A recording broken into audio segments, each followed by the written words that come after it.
back. You thought you got rid of me? Yeah, too bad. Yeah.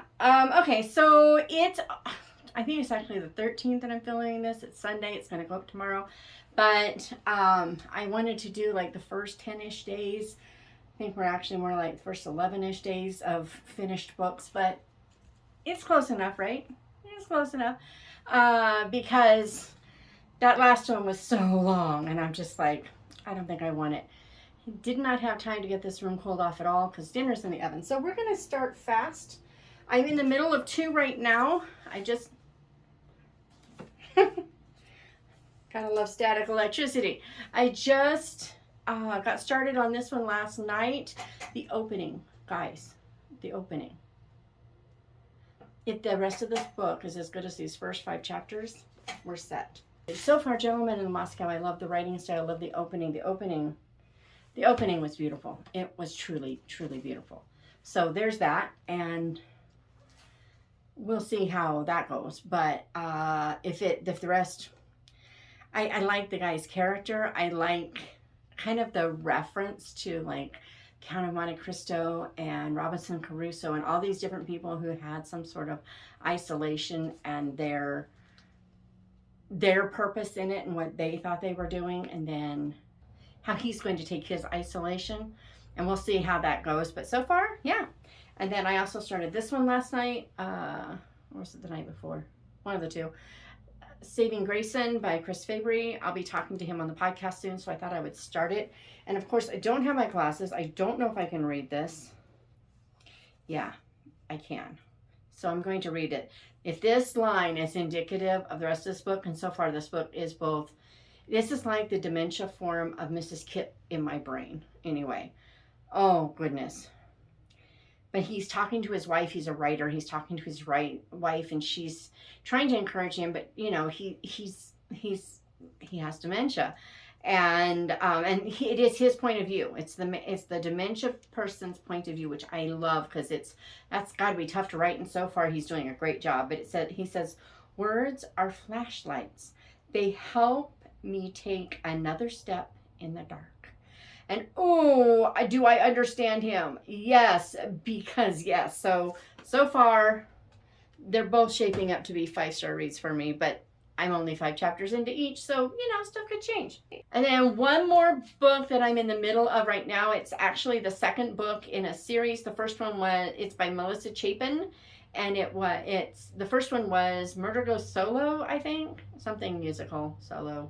I don't know, was that a recital? So Murder Goes Solo. This one is Murder Goes Glamping, and it's actually why I read Murder Goes Solo. I'm on like chapter 6 and everything just blew up. So I'm like dying to get back to it. I mean, come on, camper on the cover. I had to read this book, right? Because yeah. So I was like really excited about it, and read the other one so I could read this one when it came out. I mean, whoa, I don't know what's going on next, but I'm excited to continue. So there's those. Now, the first thing I listened to this month, Audible had the first Harry Potter narrated by Jim Dale, free for people who have an Audible subscription. So I decided to listen to it. People have been talking to me about it for years, saying how great it is, and I get it. I get why everybody loves it so much. For one thing, it's almost like Dale said, I'm gonna see how and I don't know which came first, the movies or the audio. I don't know, but it feels like so many places his voices capture the tone and inflections that we heard in the movies. And so I kind of feel like either he was familiar with the movies and he tailored it to that where he could, or that's how good Rowling is, and I'm not sure which.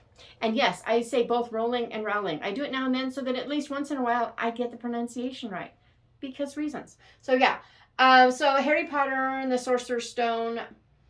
And then the next book I read, so it's not the next one, but that's okay. I'm going to keep this up here. I read one of the Annies Addicts that Celias got me for my birthday book haul. Because it feels very much like Her Town of Bern, which is where the publisher is. And oh yes, is their There's a lot. So there's a big clock tower in this town. That's a big deal in the town, just like Byrne. And one of the women in this book is Mrs. Byrne. And I'm like, even spelled like they're Byrne. Yeah, I'm Mary Ann Byrne. So, but this book, I did not go into it with high expectations. I thought it was going to just be an it's so unfair of me. The very first Amish fiction that I read, I really enjoyed. It was interesting, it was fun, and whatever. But then it became such a big thing that it became, you've read one, you've read them all, and very cliche, over-romanticizing the Amish or demonizing them. They weren't just people. And so that it got to the point where I didn't want to read Amish because of it. So I kind of expected a little bit of a sappy mystery kind of thing, and I didn't have a lot of high expectations, and I was wrong. It was actually really good. I gave it 4 stars, and only because my only real complaint about the book is that, you know, these books, and I'm assuming this is why this happened. Okay, I'm making an assumption here. Just realized I'm in the middle of bookbinding, so now I'm very testing of all the hinge gaps and everything. I have to do the hard part tonight. So I'm like, oh, the hard part. So when you're binding a book, I got to show you. Somebody has to feel bad for me. So when you're binding a book, what you do is you've got this text block. And the text block is this insert piece here without the end pages, okay?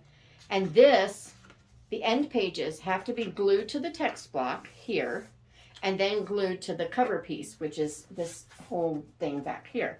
Well, this is the worst part for me. Getting this on here right and making everything fold and open well is so hard. And so I have to do that in about an hour. So I'm like, you have to deal with me while I examine the book and see if I can find something. And yeah, this one's looks like it's even harder than what I've done. So but anyway, my only complaint is that these books, they come with it, like the authors that I've spoken to, they're given a Bible. This is the information about the town. This is the information about the thing. Write a basic story like this, and then they write it. And that's great, but they have a very defined word count, a little like Love Inspired does. And so like Love Inspired, like their suspense, I haven't read actual Love Inspired, so I don't know about those, but I know their suspense, they have a very defined word count and you have to make it fit in there. Well, suspense, that really works kind of well with, because you want it, you know, kind of high paced and snappy, so it works. But with a mystery, the more you can like draw things in and out, the more you can introduce those red herrings and spin the reader's mind in crazy directions. And it did feel like sometimes, particularly in conversations, but sometimes it was trimmed too much to fit into that word count. That's my only real complaint. The rest of it, it was a good story. There were some great twists, some good background. There was just so much to recommend it that I immediately asked my daughter, okay, I need you to look at the thrift stores and everything in town to see if there are other ones in the series, because I actually want to continue the series. I did not expect to say that. So 4 stars, and a solid 4 stars, almost 5, but the way it is trimmed, it does feel a little choppy at times and a little incomplete, but not enough for me not to have loved the mystery and everything in it. So there's that. I don't think it'll stay. We're just going to go with it. Yeah, because reasons. All right. The next one was the latest Edwina and Beryl mystery, Murder at an English Finishing School. And that one, where Beryl and Edwina met was at finishing school. And so their headmistress needs their help. And it takes us back to, and we get some of the backstory there, but then it also, you know, you're at the actual finishing school, you're with the some of the original characters in their lives that, you know, we haven't necessarily known about, and just so much kind of comes into play. It did something I completely didn't expect, and it was so good. There were a lot of really things I really loved about this book, but a few things. It was like one of those, you know how you got a guy, and that's what I put in my review. You know how you got a guy who considers himself the complete package, and you're like, yeah, except for this and this and this. Well, that's kind of like what this one had. You know, it had kind of the nostalgia going back, and it had, you know, understanding people in a new light now that you're older and more mature, and it had, you know, is the school bully still the school bully as an adult? And it had all those things that are really, really good. But then there were some problems. Now, I really loved, like I said, the mystery, the twists. There was a lot of really great stuff. And then there were some problems. This book probably should have been 3 stars. But what she did so well that I gave it 4. So, problems. Okay, first off, I think there was the biggest problem in it that I found. I think it was one of those things where an author moved a scene to a different place for better pacing and for better whatever, and didn't make sure that the information in that scene tied up with what we've been given so far. And so it got clunky there, and I was like, this doesn't feel like it belongs where it is. So I think that's why that happened, but I'm not sure. It's one of the reasons why you will almost never, ever, ever, ever see me move a scene. It's only happened a couple of times in my entire, I have over 100 books written, and I've only done it in one book often because several things were happening at the same time, but it was a fictionalized real story. And so you've got perspectives all at the same time, and I had to move them around so it didn't overlap too much and become repetitive. So there was that one, and that one happened, you know, that one happened a lot. I had another book last year, I think it was last year, where I moved a scene, and I had to go back and reread several times and change stuff because of that. And I think she just missed something when she moved a scene. That's my assumption. I don't know if I'm right. And then the repetition. Seriously, and you're going to hear me rant about this again in a little bit, but seriously, if I get told one more time how great Edwina is at ferreting out lies, especially more than once in a book, I'm going to lose my mind. I was so frustrated. I was like, seriously, you told us like 2 chapters ago and 3 chapters before that, and at the beginning, and you're going to tell us again, I just know it. And she did. I mean, it just happened so much in this, and it was driving me absolutely bonkers. It should have been 3 stars just for that alone, but the mystery was so good, and there was that twist that I completely didn't expect, and because of that, I gave it 4, and it probably earned 4. The moved scene, it's really, really hard for not only an author to catch that there are things that the reader isn't going to know, but also the editor, because that editor knows the author's, if you have the same editor every time, sometimes that editor knows the author's writing so well, they can miss it too. That this isn't something that, you know, a reader isn't going to catch and it's going to go, wait, what? So there's that. But I'm still reading. I'm still looking forward to the next book that I'm going to have to wait for now because I've plowed through all those. But that's okay because I have another Benedict Brown and I'm in heaven. So next up, audio-wise, was The Crimes of Clearwell Castle.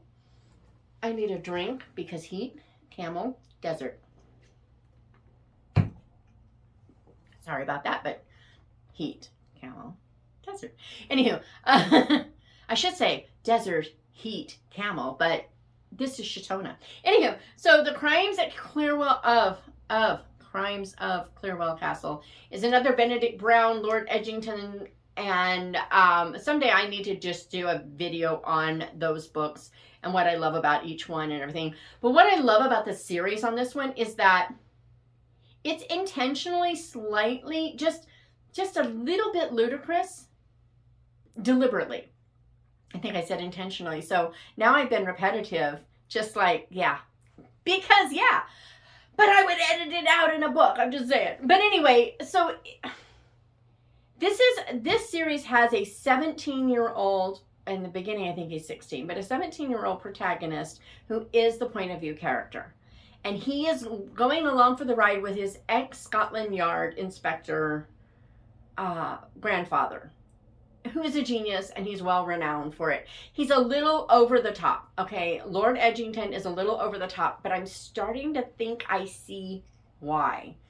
And if I'm right about this, then Brown is even more brilliant than I think he is. He just has created such a lovely cast of characters. You've got this grandpa who takes his entourage with him everywhere. He's got his cook, he's got his housekeeper / maid, whatever, he's got his chauffeur, and everybody just goes with him. And his cook makes these really weird foods that he just thinks are great, and Christopher is just not impressed half the time. But hey, at least he gets fed when the cook is around, you know. And so there's a little thing there. But the more they do together, the more, I'm going to say sassy. I don't know what else you could call it, but the more sassy Christopher gets with his grandpa. So he'll start making these comments and just, it's so good. It's so good. And then, so in this one, he takes off to distant family, and Clearwell Castle is the only, this author's note information, but it's the only one that the author has actually used an actual place and their name and everything for. He got permission from the owners. It's like a medieval revival castle that was built in, was it the 18th or the 19th century? I don't remember. But anyway, their family lives there, and it's like second cousin 3 times removed or whatever kind of family, but still, it's like his grandma's cousin of some sort. So there's that. But what they do, they go there and everything is off. They drive into the village, and there's like blood running in the streets, and there's these cloaked figures, and I mean, it's disgusting, and they don't know what's going on. They get to the castle, and they find out it's like the 200th anniversary of Lady Morgana's death. And the village, one other village, blames the Clearwells at the castle for her death. And it's just this big thing, and then murders start happening. And what he did really, really well in this one that I thought was crazy impressive is he made us care about people we almost don't see a lot. When they died, we were just like, no. I mean, it was so, I was just really impressed. But then Christopher is the grandson. He's always been a lousy detective, but he's learning. And this time Grandpa actually admits that, hey, that's some good thinking. Yeah. And what I can't decide, and I think we'll find out eventually, is if some of Christopher's crazy ideas before, I need to go back and reread them and see if I can tie them together. But I think maybe there was more to them than Grandpa let Christopher know. And because he wants Christopher to become not only adept at figuring this out, but confident in it. And so I'm not sure about it, but I get a feeling that might be what Benedict Brown is doing. But the Lord Edgington mysteries are great. And he's got like 10 or 12 written. But this is only number 7 that's on audio, and I've been waiting for audios. I'm having the hardest time waiting for the next one. I don't know. I might have to just start buying the paperbacks and reading them and then listening when they come out too. I don't know what I'm going to do. I don't want to wait for the next one. I just don't. My ear itches like crazy. I'm just pointing that out. Whatever. We're going to pull this one out. Celias House by D.E. Stevenson. One of the best D.E. Stevensons I've read. I only have like 4 little tabs. I seriously doubt I can read them, but I will see. Oh, that was a joke about blinds, as in window coverings. It's the nanny of the house. She says, I rather like Spunk. I've got an infinity with naughty children, if you know what I mean. She's always, not affinity, infinity. She's always doing these really funny malapropriations. Oh, I think that's what that other one was. Instead of vertical blinds, she called them venereal blinds. It's so bad. It's so bad. But anyway, if you loved Amberwell, read Celias House. No, no doubt. I want to move to Dunedin and live there forever because this story. So in this one, you have this family who's related to this little old lady who leaves the house to the unexpected person, and he moves in his family, but the house technically isn't his. It's actually for an unborn daughter. His daughter has not been born yet. There's almost a tiny little bit of a time slip in this one, just very brief, just a hint of it, and it kind of leaves you with a question of is it, isn't it, what's going on. But so she leaves her house and all her money and everything to this man's daughter, and she's just confident that they're going to have another daughter, and they will name her Celia after herself, and it will be hers. And then it's just this whole story of these children and people's expectations and their relationships, and it's just a beautiful, wonderful. I wanted to just open it back up and read it again since I couldn't keep on reading. It's one of those books you don't ever want to end. And so, yeah. One of the things I really love about the ones I've read so far, the romance that she puts into her books is never over the top. It's never just drippy, sappy, just and so even the ones that have a stronger romantic thread than this one doesn't have a super strong one, maybe like the Four Graces, it still feels more,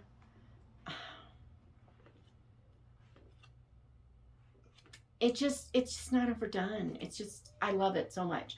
So if all romance was like what you find in most of hers anyway, the ones I've read, I would be a romance reader because I can take it. So there's Celias House, and then, okay, we have to talk about this one. To Right or Wrong. This was my Chantal Reads All Day book for August, which is the same genre as last month's, which was something historical, The Lost Melody. This one, okay, main characters, the Bleaker Street Agency. This is book 2 in the series. I loved book 1. It was funny. I mean, it was her. It was romantic. It was, kind of sappy. But she's so funny. Jen Toronto is so funny. And so I love reading her stuff, even with all the sap. But this one, so I loved Daphne and I loved Herman. They're both authors. He doesn't know that she is his biggest rival as an author. He hires her because someone's trying to kill him. And so he hires her in the agency, and they're supposed to find out who's trying to kill him. And she's convinced it's one of his other author friends. And so it's just this big house party, and they spend all this time together. Well, seriously, at first, in the first, 5 to 8 chapters-ish, if they weren't together and interacting together, I didn't care what was going on. They together are really good, not as a romantic couple, but just as people. They play off each other really well. There's great personal, not romantic necessarily, but there is that too, but mostly just personal chemistry that I loved. The way he cares for his grandma. His grandma is a manipulative snot. I just wanted to smack that woman. She uses her nerves kind of like Mrs. Bennet. It's just, they're convenient to her purpose, and it's very manipulative, and it ticks me off. But he's still very caring and loving despite that, because it's the right thing to do, and because he cares about her. And so it's just, that was beautiful. There are other themes. There's some darker themes in later, not super, super heavy, but a little darker theme in there. And that was it was kind of good, actually. The male bashing wasn't over the top. The poor downtrodden female stuff wasn't over the top. I get sick of both of those, and I expected them a lot more heavy-handed in here than they are. And then, because all that was so good, this book got 4 stars. It should have been 3, just because Repair 2. Because guys, let me tell you something. I don't think and I've read a lot of books. I don't think in all the books I've read combined, I found as many Repair to XYZ room, place, etc. as there were in this one. It was like every time I turned around, we're going to repair to the drawing room. We're going to repair to my bedchamber. We're going to repair to the carriage waiting outside. I kid you not, they repaired to the carriage. And I was like, what? What? it was annoying in the extreme. And it was annoying enough that despite the fact that I decided that the characterization and the twists alone made it worth 4, even with that in there, it's more like 3.5, 3 3/4 maybe. I went ahead and gave it the 4, but I'm not going to read the next one. I was so annoyed that I'm like, I saw one in another book we're going to talk about in a minute, and or heard because I was listening, and I almost jumped through the roof, and it was the one time in that whole book, which was familiar at that era, but not that much. I was no. Okay, next up was When Twilight Breaks, which I thought I had only read, quarter or half of or something like that. And when I was about halfway through, I was like, yeah, it must be somewhere around here that I quit reading. I was wrong. I'm pretty sure I read the entire book. I didn't remember the ending, and I have a reason for that. But When Twilight Breaks is one of those great World War II fiction novels that happened before the start of the war and then just barely into the start of the war. But it's an American journalist and an American German student who is teaching at Munich and doing some experiments and some research for his dissertation. And they're very different ideals. He saw Germany after World War I, and knew how bad things were. He knows how bad things are in the U.S. right now during the Depression. And he sees what Germany has done, and he respects it, and he doesn't have a problem with Nazism that she sees from a totally different standpoint. She has no respect for this guy when she figures out that he is not anti-Nazism like she is. And so there's this fun little play on each other if you've read the Lord Peter Wimsey mysteries, where Lord Peter is constantly proposing to Harriet Vane. Actually, is it in the books or is it only in the adaptations? I don't remember. In the adaptations, I will try to find it. There is a video of all the proposals he has. It's hilarious. I will try to link that in the description because it's really funny. But it felt a little like that. He's constantly asking her out, knowing she's going to say no. But he keeps asking her out. And that kind of thing might normally be annoying. But as soon as he figures out that she might be feeling pushed by it, he pulls back. He's like, no, this was fun, but it's only fun if we're both having fun. And so at some point, and it was around the time that she figured out that he was not really pro-Nazi, but not anti-Nazi. That's around the time that he goes, wait, no, So there's this whole plot, they're in Munich, so there's the whole Kristallnacht, and just so many things that are happening. He starts seeing what is happening in the place, and he starts realizing this isn't going to work out. So he becomes kind of a double agent, if you will, getting information on the Nazi stuff for her, and then how everything converges and things get bad and they get scary, and they got to flee, and the whole 9 yards. I mean, this is going to happen, so I'm not really giving away spoilers, but I gotta say, there's up to one point where kind of like the big climax happens and it's all resolved. From that point to the end, I just suddenly didn't care anymore. I don't know if it's because I realized I do have an arc. I have a paperback, but I was reading my arc.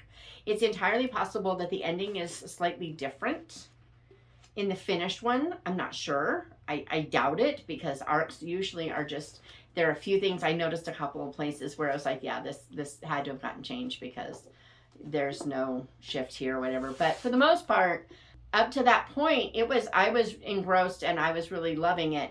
And then I got to that, and it was like the denouement was denouement. I love Sarah Sundin. She is a brilliant writer. She knows World War II. She knows her things. I go to her when I need World War II research. She's just a delightful person. But from that moment, anyone who's read it knows what moment I'm talking about. That moment to, just the last chapter-ish.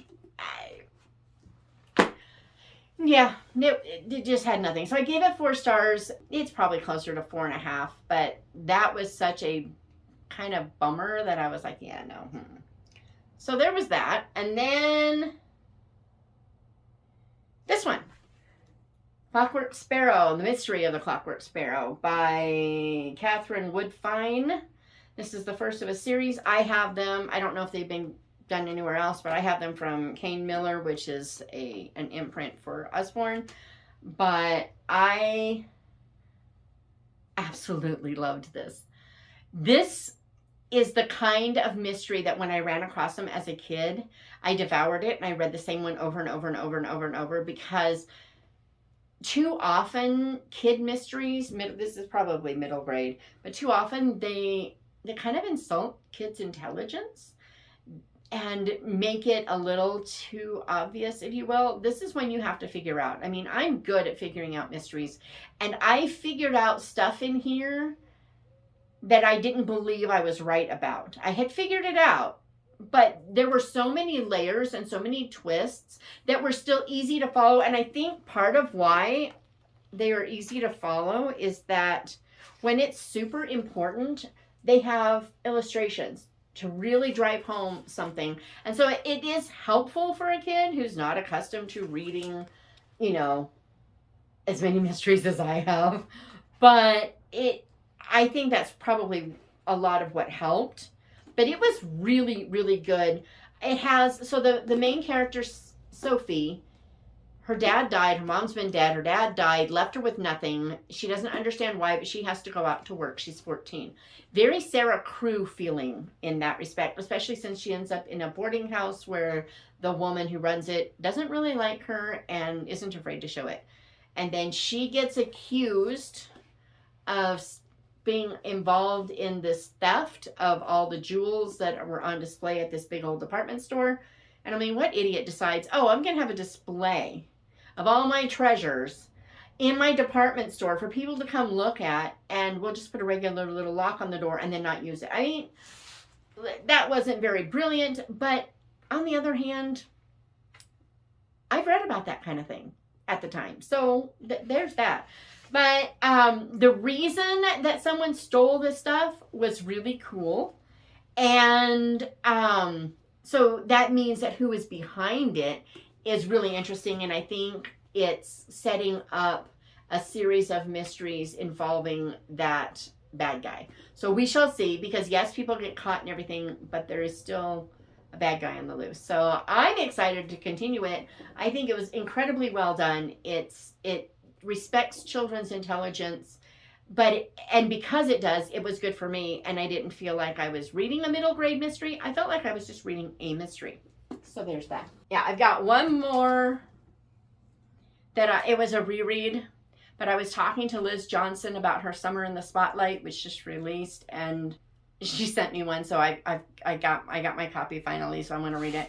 She's one of those few romance authors that I will probably read everything she writes, because I like her writing and I like her characters and her settings. So I put up with the romance for all that. But because I just really do enjoy Liz. But so she has her Red Door Inn series about different people. And then she did a little novella, Christmas at the Red Door Inn. It's like, 100 pages or something. It's not very long. And so after we were talking about it on the interview, and by the time I got done talking about how much I love the Red Door Inn, it is the sappiest Christmas story ever. I mean, we are talking total sap, total just everything that I usually don't love.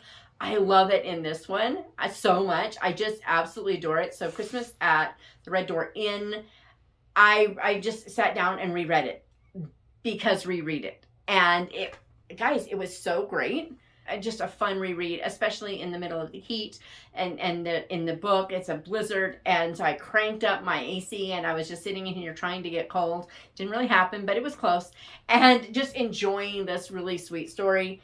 And she was talking, when we were talking on the interview, she's talking about having a reader author group going over to PEI next next July, I think it is, and all the stuff she's working on. She's got a travel agent coming up with all the stuff, and I'm like, I'm in, because I have a passport now and I am going. So I think I'm going to Prince Edward Island next July, and I'm really excited. That's gonna be like my birthday present to myself or something. I'm like, eh. So I will get to see all the things that Anne saw, and I will get to have my Anne moment, and it's gonna be a lot of fun. So that was cool. But that's what I read so far in August. These are the only physical books that I have finished in August. I could do it like this. And then, you know, there's all the audios, the ebooks, you know, the ones that I've started. So what have you been reading? I would like to know, because books and reading and yes.